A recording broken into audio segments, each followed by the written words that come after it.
high or low. All right, so you want to talk about Alien Earth 3? I would love to talk about Alien Earth 3. I think Metamorphosis was the name of the episode, which didn't really make sense to me because nothing morphed, but that I remember. But okay, yeah. So when we last left our heroes, they were Alex Hermit, I believe his name is. Alex is the actor's name, and it's my name. Hermit got tackled out of a window. Does anyone ever call you Lex? No, I think my mom did when I was a kid, but she's more likely to call me Allie than Lex. Mm-hmm. Yeah, Lex has never been a thing for me. I grew up with... What about Xander? Xander, no. I think I used that as like an online name a few times because no one would ever think of me as a Xander. I mean, those are both cool X names. Like... when you say X names, I was like, well, Lex is... Good letter, right? I liked Axel growing up, like the mix of the letters, but I don't know. Alex on its own is pretty cool. I don't know about mixing it up. It's tough. It's not a fun name. I've had people try to call me John, and my name is Rufus, which is very strange. Yeah. It always blew my mind when we'd be out and people would refer to you as John or Jonathan. Yeah. Because I did not know for like at least the first year that I knew you that your name was anything. But I thought, because Rufus is not, it's not like it's a fake name. It's not like your name was Moon Space or something. It was something ridiculous. Rufus is a human adult name. Right. It's just more old school and typically more black. Well, and also I spent a while introducing myself as Rufus to everyone I met. And then at some point I just gave up and I was like, oh no, here's my real name. And started using that. And then it became just like your name in comedy, basically, because the comedy troupe knew you as Rufus, but your regular classmates just went back to John. So there were like different groups of people who called me different names at different times. Which is fascinating. It's a fascinating way to be. I remember I was walking down like I forget the name of the street, but it was the one that went from RIT into Henrietta. Oh, I know. Jefferson Road? Yeah, it might have been Jefferson. I think it was Jeff Road, yeah. And like someone pulled over because they saw me walking and they were like, hey, Rufus, do you ride? And I did not recognize them. But I was like, well, if they know I'm Rufus, they must know me, right? They have at least some layer of trust with you to know that name. Because you didn't, like you said, after a little bit, you didn't tell anyone that was your name. And I got in their car and they drove me down the street a bit. And I was like, hey, thanks, buddy. Like, I did not know who they were. It was interesting. Oh, go ahead. I'm sorry. No, you go ahead. No, you had a bit of star power on campus because you had the skeptics. And even comedy troupe was minor compared to the skeptics, and the debate against Christianity put you on the map. And you running even though nobody cared about student government compared to what the movies and TV shows make it seem, you running on a bill did again have your name out there. So enough times your name kept coming up. Last Comic Standing. I just hit something. But all this stuff. So I think eventually you became kind of known on campus to at least a percentage of the people. So that's not outside the realm of possibility that someone would have seen you that saw you on stage either with us, with the skeptics, with one of your science things. And more likely us and the skeptics for the Rufus part, I guess. I always felt like campus was big enough that you could get lost. And I didn't want to be recognized, right? That's weird. So I always kind of felt like, okay, I can go do something like that and then go back to being anonymous. Yeah. Which was doable to an extent even back then before social media. Mm-hmm. So you could, because I'm saying, maybe 20% of the people, we had Facebook, but it wasn't in the same, I don't think it was in the same formation that, it was powered by dinosaurs. Yeah, dinosaur fuel. You just had a stone tablet and to update it, like a pterodactyl would fly out and it would go. I don't know if chisel away. Because Facebook was colleges only for the first couple of years, which was nice. So I had it before you. The first year of Facebook, you could see where someone logged in from. Like if someone logged in from the library at RIT, it would say that. Mm-hmm. And on their profile, it would say, last seen at the library at this time. So it was like a stalker's paradise. It was nuts that first year. Well, that's what it was designed for, right? I never watched the movie or read about it. I just know that they're all kind of creeps, So I had an idea in high school, which would have put me ahead of The Winklevoss. ahead of Zuckerberg. Yeah. And I actually developed it. Like I took a book on PHP out from the library and I built this website, and I never released it because I thought better of the ethics of it. Yeah. But you know how there was like Rate My Professor? Oh, yeah. So it was called Rate My Peers. Oh, God. Oh, God. It was The lawsuits you would have a had. list of all of it. It was meant to be a bullying tool. Yeah. So you had a list of all your peers, and you would give them a number of stars, and it would vote like a voting system. So you could log in every day and give a new number of stars to all your peers. It's brilliant. That's way ahead of its time. Well, I built it. It was like an exercise for programming to like entertain myself for a weekend, and then I knew I could never like do that. Release that and have nobody have a problem with it. Yeah. Yeah, like people might do it as a joke, but then I would get in trouble. Of course. Which is, back then we actually cared about things like trouble. Well, Or I could be a billionaire. until college at least. But Yeah.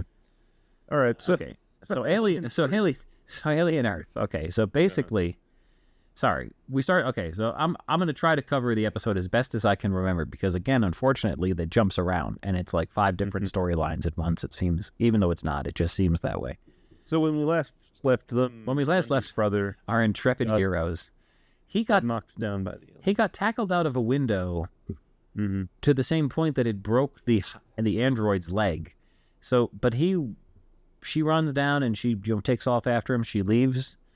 I'm not sure of the one boy's name. I think he's the Indian guy. It's like Wonder, or it's one. The black guy. I don't know any of the Lost Boys' names. The other guy is Smee. I found out. Okay. The black guy is Smee. The girl that wants to be the best friend is Curly, I believe. I might not be 100% on this, but I think that's what I looked up before, and maybe I was tough to. Anyway, Wendy, or Marcy as she's known, took off, goes downstairs, and the alien again has decided, even though the alien knows that Marcy is a synthetic, and all the other people there were synthetics except for Joe, takes Hermit, Joe, and cocoons him to make him a trap, which Wendy immediately walks into to free him, and she frees him. And then the alien comes and is like, wait a minute, she's a synthetic. I have no interest in her. I'm going to try to go around her. And it goes up on top, and it starts smashing the thing like the T-Rex smashes the trailers in Jurassic Park 2.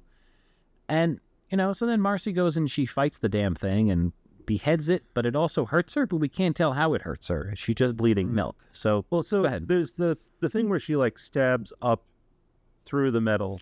Yeah. This is where you start to see like the budget of the show is like, you can't see the xenomorph. Yeah. She's stabbing up, and then there's just a bunch of acid. You saw the xenomorph for about 30 seconds in this episode, which was sad.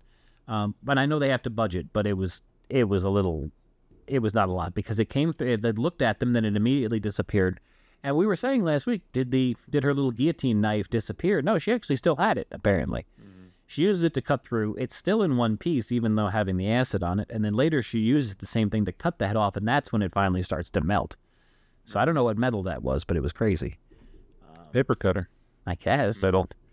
If they can take out so. But okay, so go ahead. Well, there's the bit where they're fighting, and the brother is like has to open the garage door, and then he has to rewire the thing, and he knows exactly. He goes in and he immediately opens it. Yeah, even though he's a medic, he can lick wires and convenient flashlight right next door, and he's like pointing it around. Like, yeah. Where's my sister? Where's my sister? And it lands on her, and she just sort of collapses with milk running down her face. But with no visible injury, which was confusing to me. I assumed the alien stabbed her in the head, which is also why I assumed later in the episode she had a connection to them, but that's not it. So. Oh, that's not it. Okay. So you'll have to, when we get there, you'll have to explain that to me, because my thinking was alien like poked her, and somehow that transferred germ. That was my original thought, but if you remember in the first episode when they first arrived, she was having the same reaction with hearing something as they were getting close to the aliens and all that stuff. So that's not it.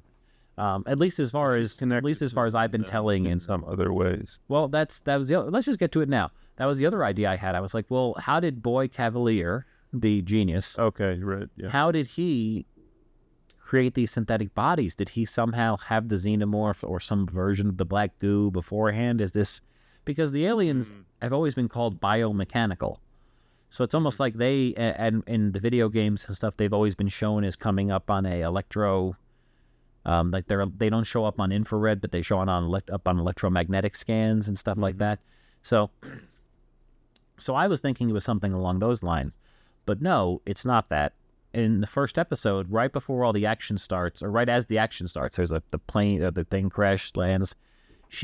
Wendy is sitting there with the nerd who argues with Boy Cavalier in the second episode, like the head caretaker for Wendy. Like there's the old lady, and then there's the guy with the beard.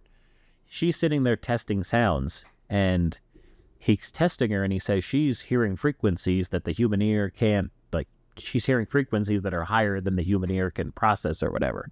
So she's hearing the alien frequencies that only the aliens can hear, but she can hear them because they haven't. I think he mentions, we have to tune her. But then that's when they come in and say, we're sending you guys on a mission or whatever. So she doesn't have time to get her ears tuned. So that's what it's, I mean, that they left the clue in the first episode for it, because I can't honestly see it being anything else. So, and it makes sense. So he used xenomorph technology in some way to construct the synths. Even though he didn't know about them until the episode. So. Right. Yeah, so that's a good theory. We'll find out. They have to show us the beginning of the next episode because she's collapsed. They can't just go on with her on the floor for the next couple episodes. Well, so that was something that I thought was weird, was like she collapses at like the 20-minute mark or whatever. And then she collapses again to end it.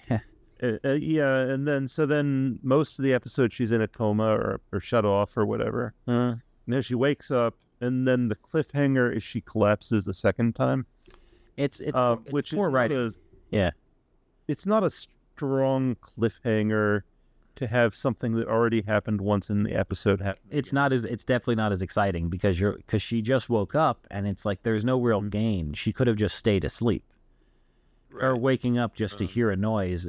It was to confuse the audience of, why is she collapsing, perhaps. But and the people in the room didn't notice her. I found it weird that no one turned, not only when she opened the door to the sealed lab, which should have given off some type of heads up, but then she collapses. No one even I expected a white-haired man to budge. Kirsch. I expected Kirsch to be like, what was that? Or, cleaning her up. No one even notices. Well, I mean, I guess, with a human being, if they enter the room behind you, you start to feel a prickle on the back of your neck, and your hairs on your arms stand on end. Was that from Blade Runner? The synth, you don't feel anything. Oh. What are you talking about? Blade Runner is the Voight-Kampff test, right? I think so that's the other thing from this episode that I thought was funny was they have their own Voight-Kampff test of, will the xenomorph eggs recognize you? And if they open up, then you're an organic. And if they just leave you alone, you're a synth. But even that, the rules are very loosey-goosey compared to what they had been in all the other movies. Because now they're building up this idea that you need to be not only human, but afraid for them to open up. Because Boy Cavalier is dancing around next to them. And then the minute he starts showing some curiosity / fear, that's when they wake up. And that's when the guy throws him out of the room. And it was the same thing earlier when the cyborg, Morrow, was there. He's still kind of a human because clearly the egg we're starting to open up towards him while ignoring the synths. So it was interesting. The rule back in the other movies, as minute a human was within a foot of that thing, he was opening up. There was no questions about. I didn't need to be happy, sad, afraid. It was just, we're coming. Right. What'd you think of the dissection scene? That was strange. So they took the guy's lung out. They did, and I thought at first it was like, he got shot in the lung, so they're going to give him some kind of mechanical lung. But they show an image of him having his spine, laser repaired or whatever. So I think while he was just under, they just said, hey, we know these things gestate in the chest cavity. Let's just take this guy's lung while he's here. That's the best. I mean, because we know they're evil companies. Yeah. All these companies are evil. So they just took his lung, and I guess they're giving a mechanical one, or he's just going to be less of a human, or they're going to put it back inside of him now, which is even more terrifying. Or he'll be like a cyborg, or something. Well, no, I think they might put it. Now that I'm thinking about it, because, well, let's take this from the top. They've changed the rules of the facehugger, which they already started changing in the book, Aliens Cold Forge, which I have coming tomorrow. I think I read one in the series a couple of years ago, but I'm going to read the whole 3-book series. But basically, Cold Forge takes place right after Aliens, and it goes to Weyland-Yutani's other research station after they lose LV-426, and it's Cold Forge is the name of it, and it has all their weird experiments, and one of them is the aliens. And what it explains there is the facehugger doesn't actually implant an egg into the person, it implants some black goo. And the goo immediately melds with the DNA and starts ripping it apart and forming its own thing, which is what they basically showed here. Even though it's like a tadpole, filled with the black goo, which it's definitely not an egg at this point, you know? They're showing it as something else that's in the facehugger. Yeah, I don't know. Like, the alien biology changes every time they do something with it. Yeah. Which I get because we've seen the sequence of egg facehugger to like larval alien to alien. Yeah. Like multiple times now. So they want to do something different. It's just I don't know. So I think it does seem to an extent like these people are maybe smarter than previous people who mess around with the alien products. It's still dumb that they're trying to gestate an alien in someone's lung. Well, that's the thing. I mean, it needs more than the lung to grow. So that's where I'm wondering if they're going to jam it back inside the guy.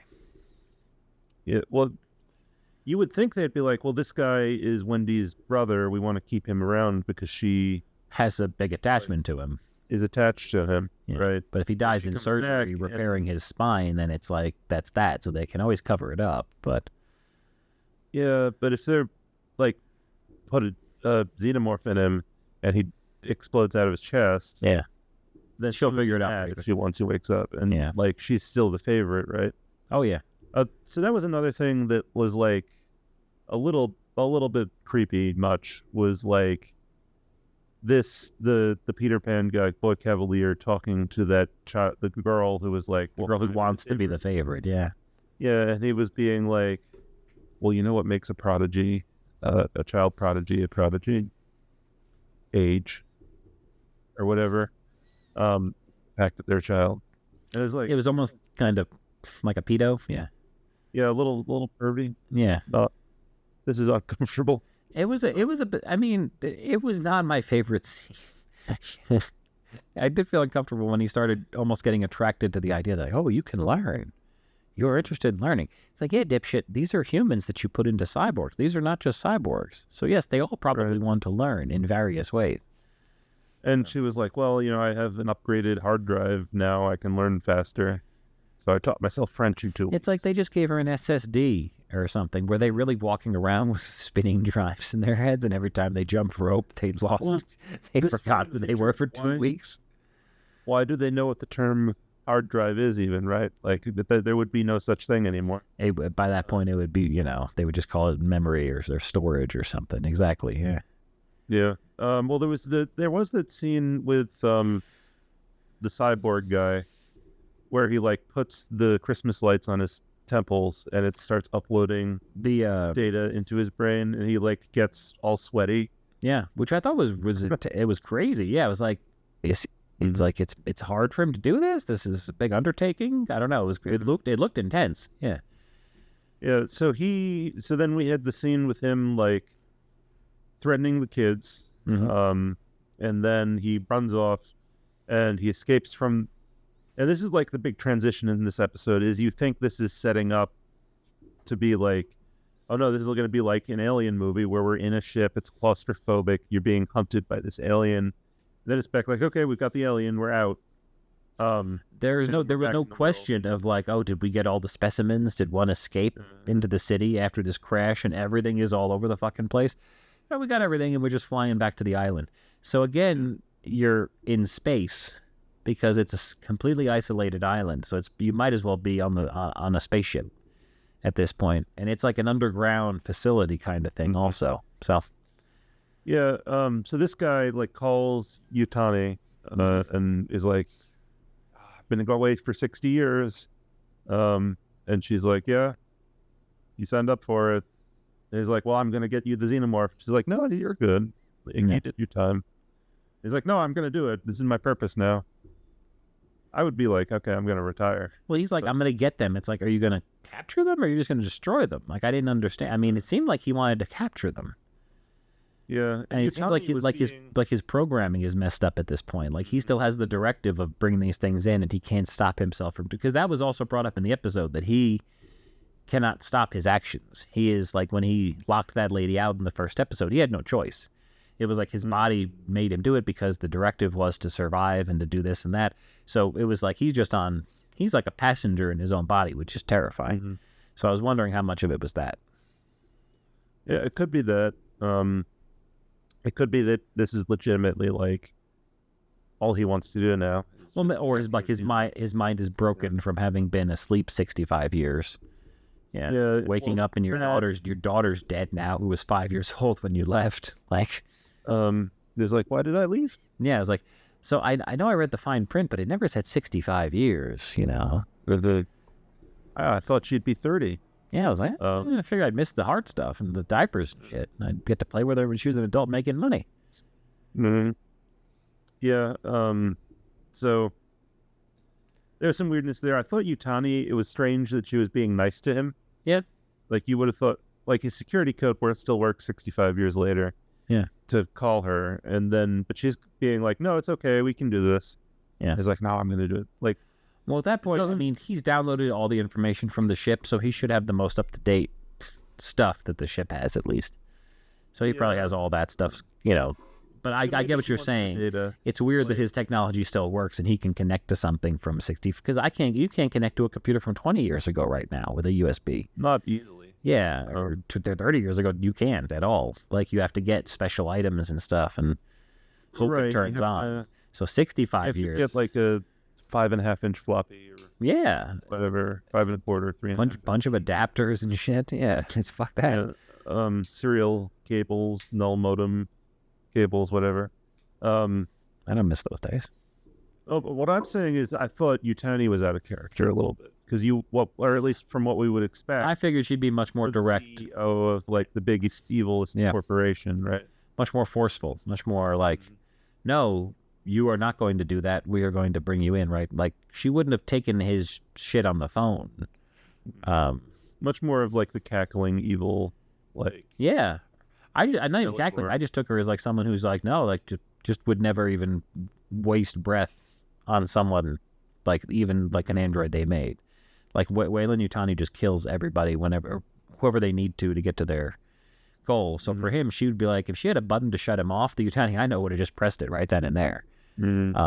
So it is, I don't know what but she's apparently, because when I looked up on IMDb to look up the names, I didn't want to get any spoilers for myself, but I did see that just about everyone is in every episode, except I think most people are in 7 or 8 episodes. So there's at least going to be a lot of Yutani left to see. It's not like she's gone now, so that'll be interesting. Okay. So maybe they'll go somewhere with the character. I hope so. I mean, she mentioned sending a team to recover the items. I can't imagine she's going to leave her, her safe haven or her fortress or whatever. But we'll probably see her on the phone and referencing people on like video chat or FaceTime or whatever they have in the future. Yeah, it won't be like the sci-fi thing of like the people just show up, like the most important person in the company shows up to personally oversee the extraction. She's not going to land like the Emperor on the Death Star and like, taunt the rebels like, hey, blow me up again. Yeah, let's see what happens. Or the Emperor at the end of Dune, where he shows up and he's like, no, I'm after all this, I'm going to meet you in person. And then the guy, Paul, is like, no, I'm Emperor now. He's like, okay. And he's like, okay. My favorite part of Dune, which I haven't seen. I'm half misremembering the book. I did not like Dune, the book. I think I bought the book on Amazon and I started reading it and I was like, yeah, this is not for me. I'm not interested in this spice horse shit. That is a whole nother podcast. Yeah. Well, the reasons I do not like Dune. We can save that for another week, but did you have any final thoughts on Alien? I covered all of mine. The pacing was a little odd. Yeah. It's like a middle episode, right? Yeah. So I felt like most of this episode, they could have... It feels like, okay, they stretched this story more than they needed to. We got the idea that Kirsch was doing stuff in the lab. We didn't have to keep showing these long scenes of setting up him in the lab. Mm-hmm. So... Yeah, so a lot of that was redundant. The first third of it is like the fight with the xenomorph, where you barely see the xenomorph. Yeah. And then the rest of it, you have more scenes of the adult actors acting like children. Yeah. And then you have a bunch of scenes of angst of the adult actors being like angsty that they're synthetic. Yeah. And we've seen like this so many times now, it's starting to get a little bit much. And you see another one of... So in the first episode, there's that like person who's spraying in the hallway. We see them again. We see them again. Looks like someone straight out of Stranger Things trying to contain the upside down. Yeah. I don't know what they're spraying for. Yeah. See him again. But we just keep having some kind of samey scenes where they're just sort of hanging out on the compound. Yeah. So it's a middle episode. If they probably they just didn't fill the story with very tight pacing, I guess. Yeah. So I mean, it's fine for a weekly installment. I think if I were streaming them one after another, like binging them, I would probably be like, I would go right to the next one. Yeah, because I'm like, this didn't really get much going. No. I was wondering what you thought, because the kids, as much as they did act like kids, I thought that once they were being scared by Morrow, and then again once they had the bald guy come and like threaten them, I thought they showed, even though they were still acting like kids, I thought they showed a more believable scared kid acting. Mm-hmm. They really were able to flip the switch from the silliness to a believable, scared, not know what's going on kid with his friend there. So yeah, I didn't hate that. I thought that was a little better. The acting was a little better with the two guys, the ones who are like friends. The two guys, yeah. Yeah. I did. Go ahead. They definitely. It feels though like you had like middle-aged guys in a like writer room being like, well, you know how teenage boys are. Like they're always like getting into little fights, like slapping each other and stuff. Slapping each other, but then like a second later, they're hugging each other and like, friends again. And that's how we're gonna have these be, and they'll be super. I don't remember being like that as a kid. At least not all the time. They're portraying like 5-year-olds, because 5-year-olds hug each other and stuff. Like, oh, you're my friend, I'll hug you. Like, I don't remember hugging a friend or person or like, outside of family from like 10 years old till like I was, dating someone. Mm-hmm. You don't just hug guys usually. No offense, I'm just being real as like a humanist. I mean, sometimes, like, I think I've gotten better about being willing to hug people. Well, yeah, we're in our 30s now. I mean, but as far as when we were 12, it was like I wasn't hugging a friend, like a 12-year-old friend of mine. I wasn't about to do that. No. So, especially all the time. We're like, oh, I haven't seen you in 10 minutes. Hey, let's hug. That's more of like a 5-year-old, like, special education kid. But, yeah. So there is still, so the acting is fine. There's nothing against the actors. I think it's the writing is like people our age imagining what kids act like. It's exactly. I don't think it's a good portrayal of people that are supposed to be kids trapped in adults or whatever. And it feels like they're so proud of this concept and how original it feels. Yeah. That they're gonna keep like showing it to us and like, okay, I get it. I get it. No, really, I get it, guys. I get it. Well, but then I got it. Then you have the two girls. One of them who might as well be 40 the way she's acting. The dark-haired girl who wants to be the favorite. She's not acting like a child at all. The redhead, you can see that she's the one that's going to go off the deep end and do something crazy. The way she was poking her eye, I was reading on Reddit and someone was like, she is missing being organic. She something is not setting right, and she's going to do something with that eye monster. She might end up putting it in her head so that she can feel organic. I don't know. People have really interesting theories about that because she's the creepiest one out of the group so far by far. And then you have the other guy, the guy that's not in the pair of Smee and the other guy, and then the guy that's not the girls. He's just kind of there. I don't remember anything defining about his character. So if any of them are going to die quickly, it's him. Oh, and there was that other creepy thing where they're like, oh yeah, we're watching everything through your eyes. It's recording all the time. And they didn't know. And they didn't know. They didn't know. Yeah. Like, what? It's like they get their first hints that, wait a minute, we signed up for more than we realize here. Like, I'm true though, they were terminal. So it's like, yeah, but I don't still. Did they not know the extent of big brothering that was going to be happening because Boy Cavalier acted like he was just their friend and wanted to help them. He didn't. They're now starting to realize that they're science experiments, just like the aliens are, and they're being watched in the same way. So it's we'll see where that goes. It should be interesting. I like how Wendy is but it's fascinating how Wendy is so well adjusted, and the girls are the girls are at least so mature compared, and then there's like just all over the place of which one. It's like it is because it's real kids with real emotions and stuff. So it's fascinating.